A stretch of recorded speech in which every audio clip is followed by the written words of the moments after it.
लाहौर अदालत ने PTI सदर परवेज इलाही के खिलाफ तरक्याती मंसूबों में करप्शन केस का फैसला महफूज कर लिया। एंटी करप्शन पुलिस सख्त सिक्योरिटी में साबिक वजीर आला पंजाब परवेज इलाही को लेकर जिला कचहरी पहुंची, जहां साबिक वजीर आला परवेज इलाही ने कमरा अदालत में बेटे रासिख इलाही से भी मुलाकात की।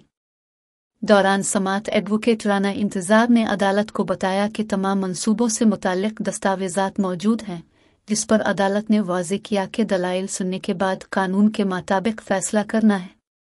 दौरान समात राना इंतजार ने मौक़िफ़ अपनाया कि 17 जनवरी 2023 को 36 करोड़ की अदायगी हुई। इस वक्त मोहसिन नकवी वज़ीर आला थे।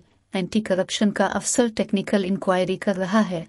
एंटी करप्शन वाले नया कानून ला रहे हैं, जज भी उनका अपना हुआ करेगा। टेक्निकल रिपोर्ट SNW ही तैयार कर सकता है। दलाइल सुनने के बाद फाजिल जज ने रिमार्क्स दिए कि एंटी करप्शन की अपनी मर्जी है, जो मर्जी करें। समात के दौरान प्रोसिक्यूशन की जानिब से तहरीक इंसाफ के सदर परवेज इलाही के रिमांड की इस्तदा की गई।